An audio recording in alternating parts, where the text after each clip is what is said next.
You ask Tiger to solve. This deals with linear equations with one unknown. The final result is x equals 2. Let's solve it step by step. Group all x terms on the left side of the equation.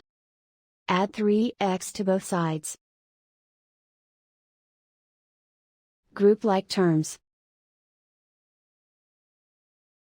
Simplify the arithmetic. Group like terms. Simplify the arithmetic.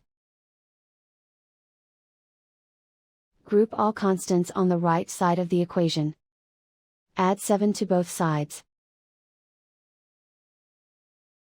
Simplify the arithmetic.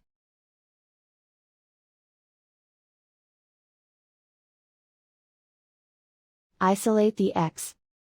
Divide both sides by 9. Simplify the fraction. Find the greatest common factor of the numerator and denominator. Factor out and cancel the greatest common factor. And so the final result is x equals 2.